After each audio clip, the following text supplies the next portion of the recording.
Guys, I'm here to tell you that the South Carolina Gamecocks are going to be just fine. As a matter of fact, the best is yet to come. On April 6th, our season ended as we played UConn in the national championship game. And that went about how it did when we first met UConn. The first time we met UConn, I think, was February 16th or something like that. And I said then, you can check my Twitter. I said then, okay, that my team was not serious. I didn't think it was going to be UConn, but it was. We'll get to that in a second. But as far as like the national championship goes, I thought we did what we were supposed to do. I thought we came out measured. I thought we came out serious. We came out focused.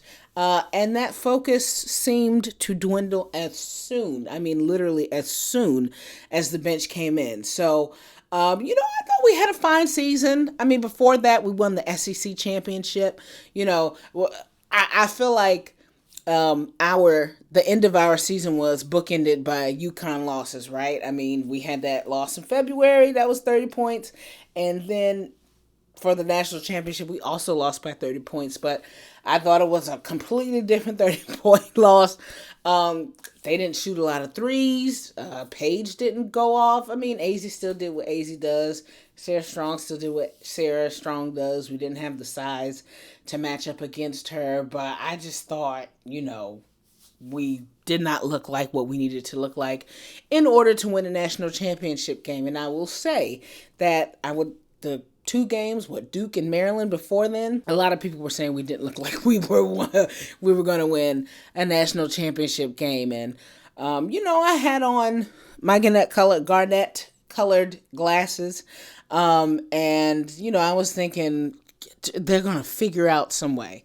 I tweeted all throughout, I don't know how Dawn's going to do it, but I expect her to do it because she had been doing whatever she needed to do. She was doing the right things to pull and push those levers to get this team to win. And, if I can be honest with you, I did not think we were a national championship team. Like I said, I thought that became clear to me watching us play against UConn in February.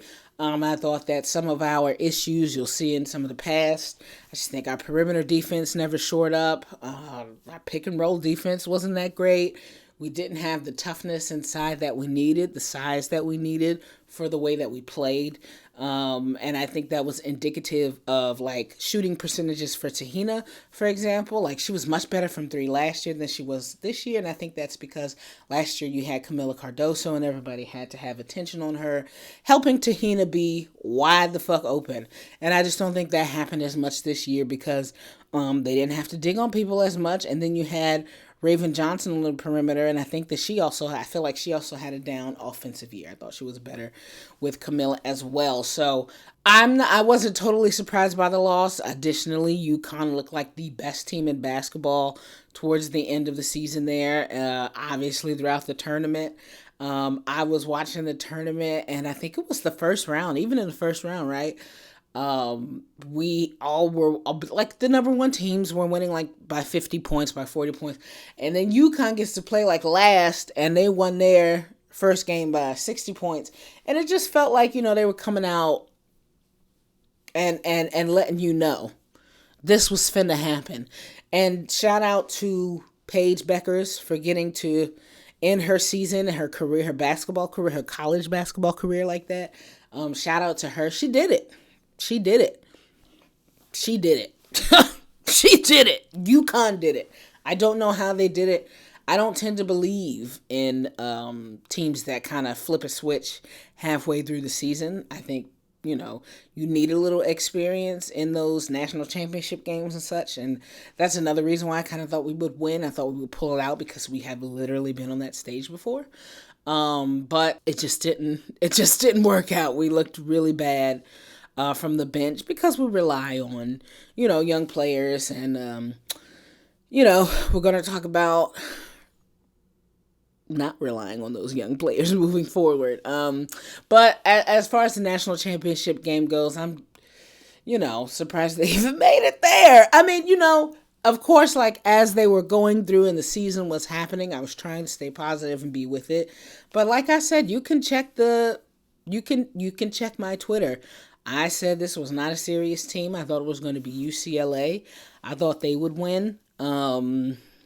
Because I liked what they had. And like I said, I don't tend to believe in teams that figure it out halfway through the season. But shout out to UConn. Shout out to Gino. They did it. So no hate there for them winning. They whooped our ass, belt to ass, yada, yada, yada. We gonna be all right. After the game, they stick cameras in these girls' faces. And a lot of our girls were emotional, crying. Joyce Edwards, I thought, was kind of funny. She was visibly pissed off, and, she had to do the actual post game with media. And, she was not, like, okay. And she was happy to tell you, like, I'm not okay. This is not something that I wanted. Never going to do this again. And then, you had some people crying. One of those people who was crying a lot was MiLaysia. And I honestly, she was very emotional, but I honestly didn't pay a lot of attention to it. Because first of all, I don't believe in leave these ladies alone. Oh my God, they're kids. Don't make them do this. So I didn't pay a lot of attention to it. But I do know that during that conversation, she said something to the tune of like, even though these are my sisters, I have to think about the season and what's right for me. And I'm paraphrasing. These are not the exact words that she said, but eventually, whatever, she happened upon the words, gotta do what's right for me, essentially, or something like that.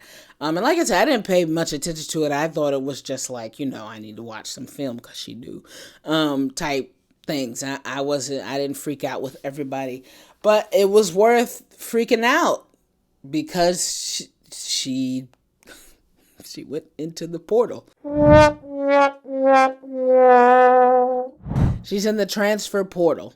And today, you guys are going to get this obviously after a while, but today she's officially in the transfer portal with a do not contact tag. So, we'll probably talk about it more when the conversation, when things are revealed, when she commits, etc., etc. But for now, let's talk about the transfer portal. Before Lay even got into the transfer portal, we got wonderful news that we were getting Taniyah Latson from Florida State. Now, I'm not going to lie to you. I don't particularly watch her or whatever. But, there was a lot of excitement because Raven revealed that she was staying too. They put out I don't want to say a joint statement, but they were talking to each other on Twitter, and it was fun and cool like that because they went to high school together. They played together in high school, and they won high school championships, I believe. And then Latson was also on the same AAU team with MiLaysia, so a lot of people were excited about the potential that this could have. And I believe that Taniyah was on the team with Ashlyn as well. I want to say Joyce was on it. I'm not 100% sure. So it kind of felt like everybody was getting the band back together. So there was some excitement about that for a few. There were some people who were saying, well, if MiLaysia already coming off the bench, she's not going to be starting with Taniyah Latson coming in. And, she might transfer. And of course, again, I was not paying it any attention. Because they told us that we didn't have to. I'm pretty sure MiLaysia and her camp have said that they were cool at South Carolina. So, for it to happen, and it happened after Taniyah said that she was going to come and commit to the South Carolina Gamecocks, it was a bit surprising. It is a bit surprising. But at the end of the day, it's a good program. I believe in the program.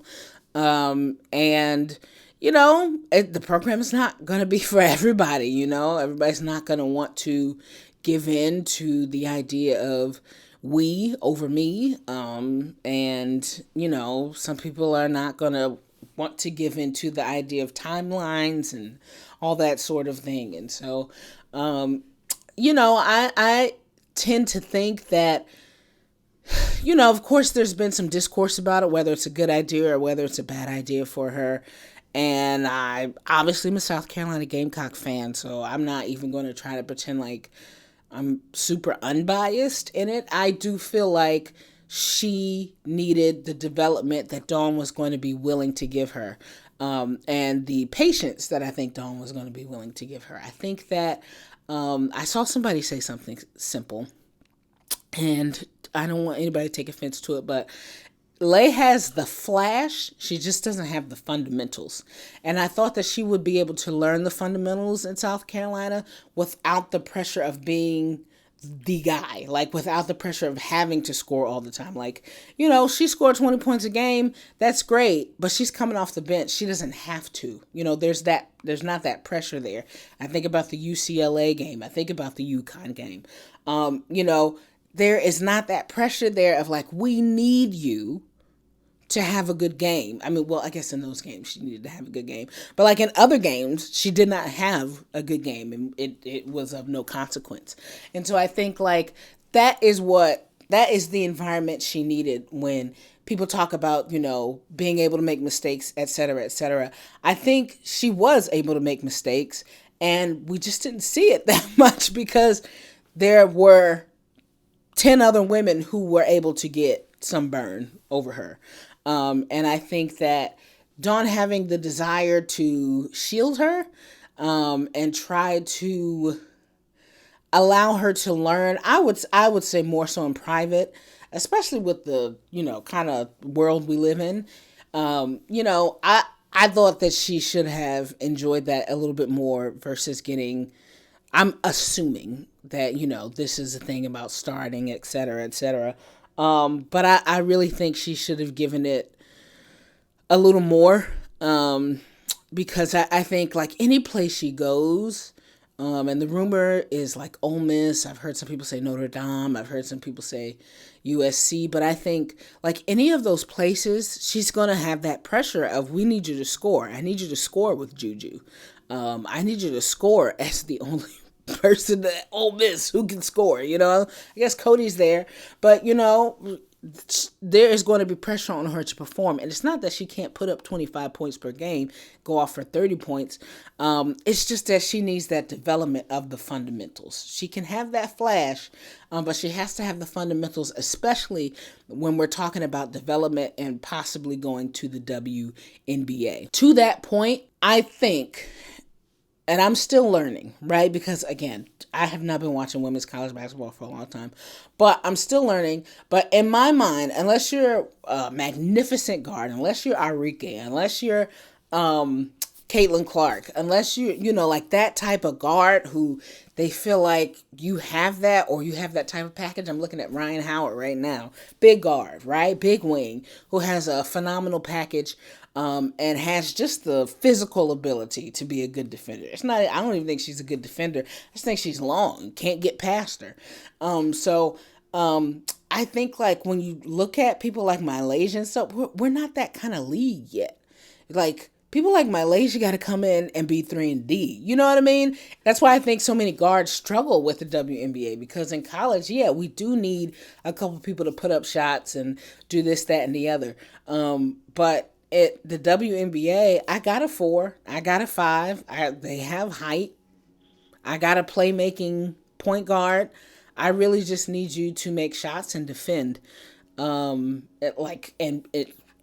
do it well, and be smart about it. And I think that, if MiLaysia were to plateau right now, with no like real development in her career, I think that could be what she is. But I think that if, you had somebody willing to massage her and teach her and all that kind of stuff, I think that Dawn could have done something amazing with her. And I thought she was. You can go back and look at some of my videos. I thought the growth that we had seen out of LA anyway was pretty good. So, that being said, the transfer portal is, I want to say, a dream come true for some of these people, right? I mean, you do have to think about it.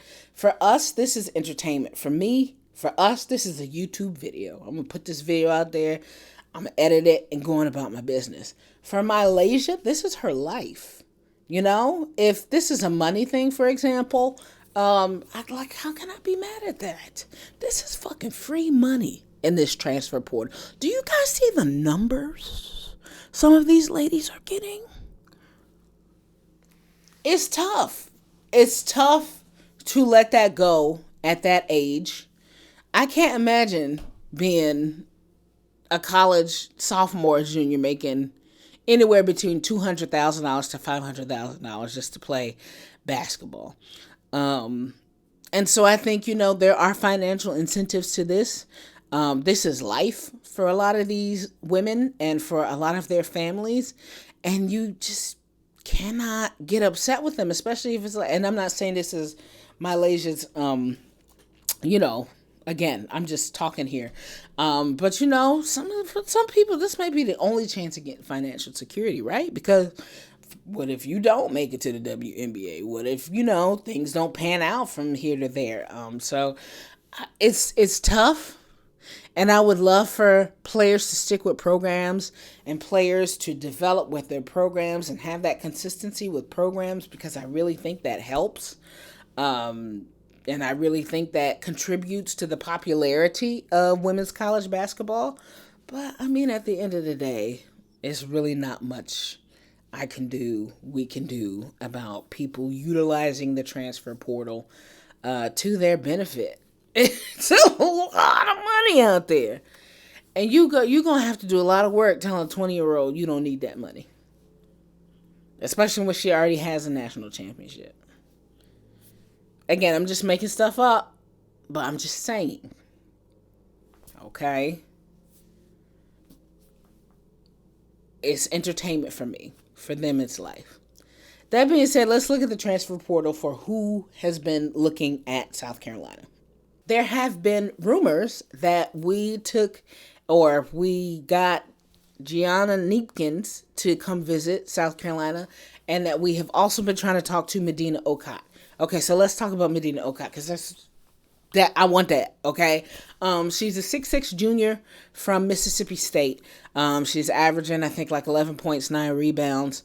I'm gonna put it out there. I think if we get her, I think you win a championship. I think that she is the single missing piece for this team. We need a 6'6" big. We need somebody really big, who can, like I was mentioning earlier, take up so much attention in the paint that the perimeter kind of frees up. I think that's the way that this team plays. I think that's the way that Dawn Staley knows how to play. And I think that it is just, exactly what we need. And I think that Okot has a lot of what Camila Cardoso had and Aaliyah Boston had. And I know that she's averaging like less than one assist per game. But like when you look at her film, like she can pass. She understands how to pass out of double teams. She understands how to stand in the right place. Obviously, she can gobble up the rebounds. She understands how to screen. So I think that that's a really interesting pickup. And like I said, I think you do that, you're gonna win another championship. Neepkins, I feel like we already kind of thick at the guard position, at these wing positions. We also got Ayla McDowell coming in. We got McKeer coming in. Like we got some heavy hitters coming in, because I watched the McDonald's All-American, and I had watched Team USA versus the world team. And we be recruiting. And then you got Janiyah Latson coming in. And it's just like, that's the leading scorer in the entire nation. So we got a lot going on, I think, in the guard spot. But Madina Okot, if you're here right now and you're under the sound of my voice, we need you. We need you, Madina. Come on now. And listen, I understand that, from what I understand, from the rumors and things that you could see, South Carolina does not offer as much money as other programs, because again, I think, the idea is that's not what this is about. We're here to play basketball. We're going to give you some change so that you can live, but this is not that. You are not bigger than the program. And so my guess is she could probably get way more money if she were to go elsewhere. But I like her, especially because she's already in the SEC. And you just can't find that kind of big girl toughness everywhere in the SEC. So I really don't know what else we need to do as a fanship. I feel like we've done a lot to try to recruit her. It's probably been, I want to say like a week, but it's probably not even been a week that she has entered the transfer portal. We haven't heard much of anything else. People, it's a great fit. I don't remember who else she's talking to. I'm trying to think. I don't remember who else she's talking to, but she's 6'6". She can score 11 points a game. She can grab 9 boards a game. And I think she shoots like 64 or 5% or something like that. I love that. I need that. Okay? And I think that if she wants some good development, she'll come to South Carolina. I think, she's a big girl who has potential. And I think she's a junior coming up. So is it a year or 2 left? I think either way, you come to South Carolina and get spotlighted. And I think she would be a junior or a senior. We were talking about having more experience earlier. We need that. I don't know what else to tell. I don't know how much money is on the table for Okot, but maybe give her $20,000 to $50,000 more. Okay, because I really do think you do that, a lot of stuff gets back. Okay, together. And like I said, I think Madina does a good job. She will benefit from it. I hope I'm pronouncing these people's names right. If I'm not, I'm sorry. I'm auntie. But, she can come here, get developed, and find herself at the WNBA draft, just like fucking Tahina, just like Sanaya, and everybody else. So let's talk about the WNBA draft real quick. Okay, so at this point, today is Monday. So the WNBA draft is going to happen later today. I don't know what's what. I'm going to have a video for that later, I think. Sanaya Fagan is there in New York City. Tahina, I believe, was invited, but decided to stay home. Breezy, I think that she did not get an invite. And I think that's it, right? And then Raven decided not to declare, let's quickly talk about that. I'm okay that Raven didn't declare. However, I don't think that she had anything else. I don't think, she ain't got to prove nothing else. I don't think at the college level. I don't know how many rings she got. How many Final Fours she been at. I understand that people want her to score more, but I think, you're going to sign up again for another year next to Tanaya. Possibly Madina, which could help her offense. But, I don't see the point unless she's going to be taking a lot of shots and trying to prove to the WNBA that she can shoot. And I don't know that she needs to do that, honestly. I kind of wish that she would have declared. I think that this is a draft. I'm going to do another video on the draft, but I think this is a draft that a lot of people aren't paying attention to, and I think that we'll find that this, while it may not have a lot of stars, has a lot of very, very good role players, and I think that Raven could have been one of those. Whereas next year she's going to go up against stars, and I think that she might get overshadowed, talking about Olivia Miles. Tonight is going to come out, right? It's going to be tough. Whereas right now it's like Sanaya Rivers, your friend, Tahina Pow Pow. So, do what you need to do. But I am really, really excited about the possibility of these young ladies getting drafted. Like I said, Sanaya is invited. She's there. And Tahina was invited, but she's not there. And personally, I feel like both of these ladies are hidden gems, but I really do feel like Tahina is a really, really big hidden gem. And I'll tell you why. It's because what I said earlier, right? When we're talking about having these guards go from college basketball to the W, a lot of times it's unless you're explosive, unless you have something brand new to offer, you're going to be 3-and-D. You could be really good at that. You could be Leonie Febich. You could be Natasha Cloud, but you're going to be 3-and-D. And I think, in my opinion, based on the development that I've seen from Tahina from Oregon to South Carolina, I think that she has shown you in those two years, she can learn quick and she can implement quick. And I think that you pick up Tahina, you teach her what she needs to do. I think that she can be that. I think that she can learn quickly. I think that she has a bag that's I kind of feel like she's like half of what Sonia Citron is, where it's I got a bag, but I don't really use it because I understand that I need to get with the team. And then at the end of the day, she's always going to be able to shoot from three. And so I think she makes a good 3-and-D prospect. For Sanaya Fagan, I kind of see her more as like I think like Nilissa Smith when I think about her, you know. But I do think it's going to be some development for Sanaya. And so I would love to see her end up in Las Vegas, but I'm not sure that's going to happen. But maybe I'm going to do a video on Las Vegas too, because I kind of feel like they're punting this year, but we'll come back to that. But I'm very excited to see where those young ladies end up today. The WNBA Draft is, like I said, happening later today. Today's Monday. And I think Tahina and Sanaya have a great chance of being drafted. I think if you would have drafted Breezy last year, she would have had a great chance of being drafted. This year, she has fallen a lot. But I still do believe, when you think about the fact that a lot of wings got to come here and be 3-and-D, you're going to want Breezy. You know, like, even, like, when I think about, okay, hot take alert. Man, hot take alert. Man, hot take alert. When you think about, like, because people are starting to get excited about Sanaya Rivers. When you look at Sanaya Rivers versus Breezy, I understand I'm biased, and I understand Breezy didn't have the same role as Sanaya. But I feel like I'm going to take Breezy. I like Sanaya. Don't get me wrong. Sanaya Rivers. We're talking about Sanaya Rivers.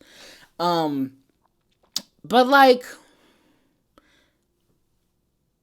for what needs to happen in the W, I don't think that they'll at the very least, they're going to be what?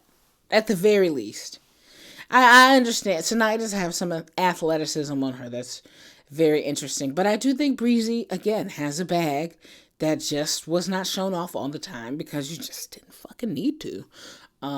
We've seen some shit in Breezy's bag. Y'all kidding me? We saw some shit in the tournament. Go back, watch the film. So I don't know. I think somebody should take a chance on Breezy, and I think that she would do well. But that's the draft. Like I said, we're going to talk about that later. Let's wrap up here and let's go back to talking about the South Carolina Gamecocks and what we are excited about. I am excited about Tessa Johnson. The minutes have freed up, baby. Tahina's gone. Breezy's gone. MiLaysia's gone. Who's next? Tessa. Now, I don't think Tessa's going to be as good defensively as Breezy. But I think that you can, if you put her into that slot as a starter, you're going to get similar production on the offensive side. And I think that you can possibly get away with her defensively. I don't think she's bad. I think she's better in some matchups versus others. Breezy was going to lock you down, irregardless of who you were. Tessa, not as much. But I think if you have a real big, like Okot in the paint, I think that helps Tessa a little bit. And I think, like, Tessa even shot well this year, like 43% or some shit from three the whole year. This was not a good year in terms of our shooting, anybody, except for Tessa. Tessa and I want to say Sanaya Fagan. So, you know, I'm excited about seeing Tessa. Go back and watch my other videos. Y'all know I love Tessa. She's just smart. She's just solid. She knows how to play basketball. She understands the fundamentals. She's not going to overthink this, okay? There's so many times where I feel like you can watch Tessa and she'll be on the perimeter and have like a three. Somebody will close out. So she'll just simply, I'm going to walk into the paint. Y'all not going to come up to me on the free throw line. I'm just going to shoot it from here. We're not going to do nothing crazy. We're not going to do no whoop, whoop, whoop, whoop. We're not going to do none of that. I'm going to shoot the shot and I'm going to make it. So I love Tessa for that. She plays good, solid basketball, smart basketball. And like I said, I would love to see Madina Okot. I think that helps the team. I think that would help Tessa if she were to start. I think that helps Chloe, puts her back squarely at the 4. And she doesn't have to be our toughness. And I think that would help her a little bit, be more comfortable. I'm excited about the South Carolina Gamecocks and Tanaya Lotson. I'm excited about what that's going to look like. I'm excited about what maybe Raven could give us this year coming up. Um, and, you know, shout out to a good year from these ladies, to stay locked in. I don't think it was perfect. And I think there's a lot of things to work on, but I do think one thing about Dawn and one thing about this program, they are big picture. And I think a little bit about what Clyde said before was the start of the tournament and how he was like, I want to see less TikToks and them getting more serious. And I thought it was a little odd that all of them were like, yeah, well, this is what we got to do. This is what we got to do to stay loose and all that kind of stuff. But I disagree. And I kind of think that like the result of the season will stick with them and they will begin to grow. And a lot of times you can't lead a horse to water to drink. A lot of times they got to come they have to come upon it on their own. And so, I'm not saying there's anything wrong with TikTok or anything like that, but I just think, there is a seriousness when you think about what UConn did and how they met the moment. There is a seriousness necessary for those moments. And I think, TikTok away, girl. But I do think that the ending of the season will stick with them, and there will be a lot of, I don't want to say changes, right? But I think that it will stick with them, and we're going to hear them reference this a lot when they talk about growth and development and all that kind of stuff. So I'm excited. It sucks that we didn't win, but I kind of figured, if you just know basketball, it's just like UConn was not going to lose. Yeah. My name is Courtside Kenny. Like, share, comment, subscribe. And yeah, I'll see you guys on the flip side.